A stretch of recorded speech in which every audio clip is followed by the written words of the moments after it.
Actress Soundarya அவர்கள் இறப்புக்கு காரணம் வந்து நடிகர் மோகன் பாபு அவர்கள் தான் அப்படின்னு சொல்லிட்டு ஒரு கம்ப்ளைண்ட் வந்து குடுத்துருக்காங்க. ஸோ அதுக்கு அவர் என்ன சொல்லியிருந்தாரு அப்படின்னா, நான் ஒரு வாட்டி சௌந்தர்யா அவர்கள வந்து சந்திக்கும்போது அவங்க ஃபோன்ல பேசிட்டு இருந்தத வந்து நான் கேட்டேன். அதாவது மோகன் பாபு அவர்கள் வந்து சௌந்தர்யா கிட்ட இருக்கக்கூடிய இந்த ஒரு 10 ஏக்கர் நிலத்த வந்து கேட்டிருந்தாங்க. ஆனா சௌந்தர்யா அவர்கள் குடுக்க மாட்டேன் அப்படின்னு மறுத்துட்டாங்க. இந்த ஒரு விஷயத்த வந்து நான் கேட்டேன்.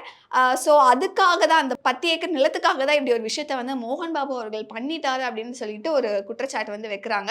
பட் பட் அது வந்து உண்மையா பொய்யா அப்படிங்கிற ஒரு விஷயம் இன்னும் தெரிய வரல. பட் இன்னொரு விஷயம் நம்ம எல்லாரும் என்ன யோசிக்கணும் அப்படின்னா, இன்னைக்கு அந்த நிலம் அப்படிங்கிறது வந்து மோகன் பாபு கிட்ட தான் வந்து இருக்கு. அவரு மோசடி செஞ்சு பெயர் மாற்றம் செஞ்சிருக்காரு அப்படின்ற விஷயங்களுமே கேள்விப்பட முடியுது.